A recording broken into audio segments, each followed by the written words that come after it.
7 دن میں 7 کروڑ روپے کیوں آئے؟ میں پہلے دن صبح اٹھا 1 کروڑ، اگلے دن صبح اٹھا 2 کروڑ اکاؤنٹ میں، میرے پرسنل نہیں، الحمدللہ ہمارے اسکول کے اکاؤنٹ میں۔ تیسرے دن صبح اٹھا 3 کروڑ، چوتھے دن، 5ویں دن، چھٹے دن، 7 دن۔ تو میں مسلسل ایک شکر کے حال میں تھا، کیونکہ مجھے یقین نہیں ہو رہا تھا کہ لوگوں کے 100 روپے سے ہر دن آپ کے اکاؤنٹ میں 1 کروڑ روپے آ سکتے ہیں۔ مگر میں خود سے یہ پوچھ رہا تھا کہ یا اللہ یہ کیوں، یا اللہ یہ کیوں، یا اللہ یہ کیوں؟ اور آخر کئی دنوں تک محاسبہ کرنے کے بعد میں اس کنکلوژن پہ آیا کہ یہ 3 ریزنز ایسے ہیں جو میں چاہتا ہوں کہ آج آپ یہ 3 ریزنز لے کر گھر واپس لوٹیں انشاءاللہ، جس کی وجہ سے میں یہ کہتا ہوں کہ 7 دن میں اللہ کی اس قدر غیبی مدد آئی، اس قدر غیبی مدد آئی۔ وہ 3 چیزیں کیا ہے؟ فرسٹ، کہ ہماری نیت صاف ہو، ہماری نیت صرف اور صرف اللہ کی رضا کے لیے ہو، یعنی اگر انگریزی میں بولے the intention should be in its purest form, and the purest form of intention is nothing but the fact that you do everything۔ آپ سانس بھی لیں تو اللہ کی رضا کے لیے، یعنی اگر آپ یہاں بیٹھے ہیں تو آپ اگر ابھی یہ نیت کر لیں کہ میں یہاں بیٹھا ہوں صرف اور صرف اللہ کی رضا کے لیے، تو اللہ کی غیبی مدد آئے گی انشاءاللہ۔ دوسری بات کہ آپ محنت کریں، آپ محنت کریں۔ کیسی محنت؟ صحابہ والی محنت۔ کیسی محنت؟ کہ فجر میں اٹھے تو کام اور کام اور کام اور کام اور کام اور کام، یعنی عشاء تک کام، پھر فجر میں اٹھے اور کام اور کام اور کام، اور پھر عشاء تک کام، اور پھر سوئے تو اگلے دن اٹھے۔ اگر آپ ہر دن اس قدر محنت کریں گے، اور میں کہتا ہوں زندگی کا اصول یہ ہونا چاہیے کہ زمین پہ کام، اور میرے ساتھ آپ دہرائیں، زمین پہ کام، ایسے نہیں چلے گا، زور سے کہیں، زمین پہ کام اور قبر میں آرام انشاءاللہ۔ یہ زمین آرام کے لیے نہیں ہے، ہم آرام کریں گے انشاءاللہ، مگر آرام کی جگہ قبر ہے انشاءاللہ۔ اگر ہم اس قدر کام کریں گے اور کریں گے اور کریں گے تو اللہ کی غیبی مدد آئے گی انشاءاللہ۔ اور تیسری اور آخری چیز، نیت، محنت، اور تیسری اور آخری چیز میں کہتا ہوں وہ ہے قربانی۔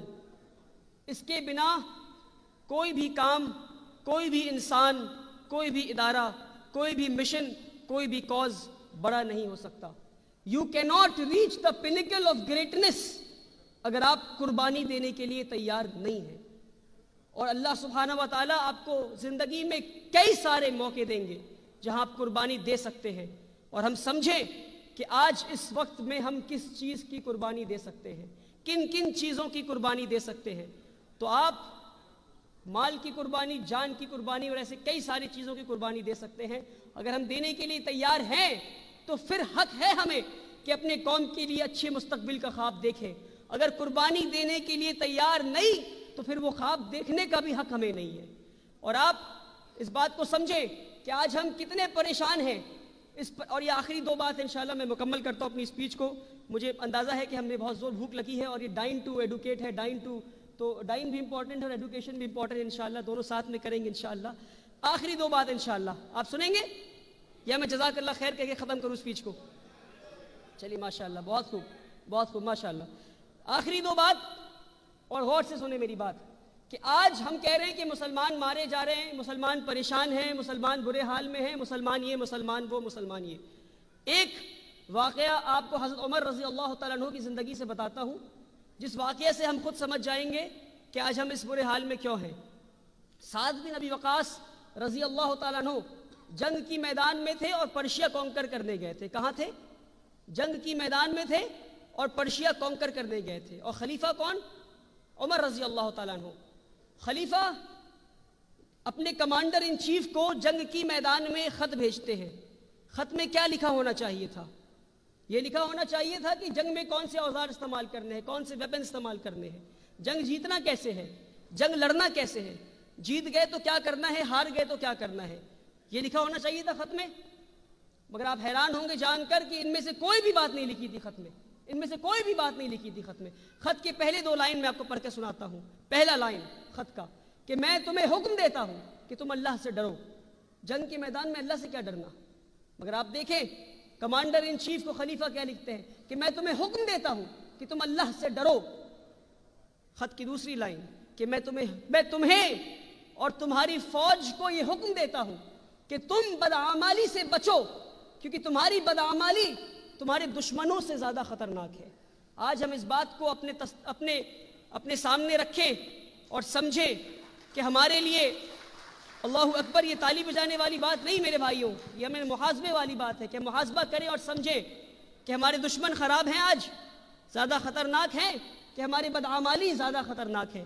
تو اللہ تعالی ہمیں بدعمالی سے بچائے تاکہ ہم اس مصیبت والے گھڑی سے انشاءاللہ نکل سکیں۔ اور آخری بات کہ ہم سب اپنے قوم کے لیے اپنے قوم کے مستقبل اور اپنے مسلمان بھائیوں کے لیے ایک محل بنانا چاہتے ہیں۔ محل سے مراد کہ خوبصورت مستقبل چاہتے ہیں بنانا، ہے خوبصورت محل چاہتے ہیں، مگر پریشانی کی یہ بات ہے کہ ہماری کمیونٹی میں ہم سب وہ پیلس تو بنانا چاہتے ہیں، مگر ساتھ ہی ساتھ اس پیلس کے بیچ میں جو خوبصورت جھومر لٹکے گا، ہم سب وہ جھومر بننا چاہتے ہیں، ہم سب وہ جھومر بننا چاہتے ہیں۔ جب پیلس نہیں بن پایا، جب محل نہیں بن پایا تو وہ جھومر لٹکائیں گے کیسے، وہ جھومر بنیں گے کیسے؟ آج ضرورت ہے کہ ہم وہ پلرز بنے، ہم وہ کھمبے بنے جو زمین کے نیچے دھس جائیں، نہ ہمارا کوئی ذکر کرے، نہ ہماری کوئی تعریف کرے، نہ ہمارے بارے میں کوئی لکھے، نہ کوئی واہوائی کرے، نہ تالی بجائے ہمارے لیے۔ ہم اگر یہ پلرز بننے کے لیے تیار ہیں جو زمین کے نیچے دھس جائیں گے اور نہ ہمیں کوئی یاد کرے گا، تو شاید، اور میں یہ کہتا ہوں شاید، ہماری اگلی نسل وہ پلرز بنیں گی جو زمین کے اوپر دکھیں گی، اور شاید ہماری اس کی اگلی نسل وہ دیواریں بنیں گی، اور اس کی اگلی نسل چھت بنے گی، اور اس کی اگلی نسل گنبد بنے گی، اور شاید اس کی اگلی نسل وہ خوبصورت جھومر بنے گی جسے لوگ دیکھ کر کہیں گے واہ ماشاءاللہ کیا بات ہے۔ مگر شرط یہ ہے کہ ہم وہ پلرز بننے کے لیے تیار ہو جائیں جسے نہ کوئی یاد کرے، نہ کوئی کسی کی تعریف کرے، نہ کوئی اس کے شان میں واہوائی کہے۔ اللہ تعالی ہمیں اور آپ کو دکھاوے سے بچائے، اللہ تعالی ہمیں اور آپ کو کام کرنے کا موقع دے۔ اور آپ سے گزارش ہے کہ جس قدر بہار انجمن کام کر رہا ہے اور آپ بہار کے لوگ یہاں جمع ہو کر کام کر رہے ہیں، ماشاءاللہ میں آپ میں سے بہت کم لوگوں کو یہ بات پتہ ہوگا کہ میں بھی خود ایک بہاری ہوں، میں کہوں تو ہم بھی بہاری ہیں الحمدللہ۔ تو آپ سے امید ہے کہ آپ بہار انجمن کا بڑھ چڑھ کر سپورٹ کریں گے کہ جس طرح سے وہ ان کا جو ابھی ایک ریسنٹ پروجیکٹ ہے کہ ایک میٹرنٹی وارڈ بنائیں جہاں پہ آل ویمن ایک نرسنگ ہوم ہو، جہاں پہ ڈاکٹرز بھی ویمن ہوں، نرس بھی ویمن ہوں، عورتیں ہوں، سیکیورٹی گارڈ، ریسپشنسٹ، اور ساری چیزیں عورتوں کے ہاتھ میں ہو نظام، اور ہماری ماں بہنیں وہاں جا کر احترام کے ساتھ اور آرام کے ساتھ اپنی سرجری کرا سکے، اپنے ڈاکٹرز کو دکھا سکے انشاءاللہ۔ تو آپ لوگ بڑھ چڑھ کر بہار انجمن کا ساتھ دیں، اور ڈاکٹر قدیر صاحب آلریڈی ساتھ دے رہے ہیں، اور ڈاکٹر قدیر صاحب ایک بہاری ہونے کے بنسبت آپ سے گزارش کروں گا کہ آپ اور بڑھ چڑھ کر ساتھ دیں انشاءاللہ۔ آپ سے امید ہے کہ آپ اور بڑھ چڑھ زیادہ، یہ ہمارے شکیل بھائی کہہ رہے ہیں اور زیادہ اسپانسرشپ چاہیے ماشاءاللہ، بالکل امید ہے ڈاکٹر قدیر صاحب بڑھ چڑھ کر دیں گے انشاءاللہ۔ اللہ تعالیٰ ہمیں اور آپ کو کہنے اور سننے سے زیادہ عمل کرنے کی توفیق دے۔ میری کلام سے کسی کا دل دکھا ہو تو میں امید کرتا ہوں آپ مجھے معاف کریں گے، اور باتیں اچھی لگی ہو تو عمل کریں گے، اور میرے لیے سے ڈھیر ساری دعائیں کریں گے انشاءاللہ۔ جزاکم اللہ خیرا۔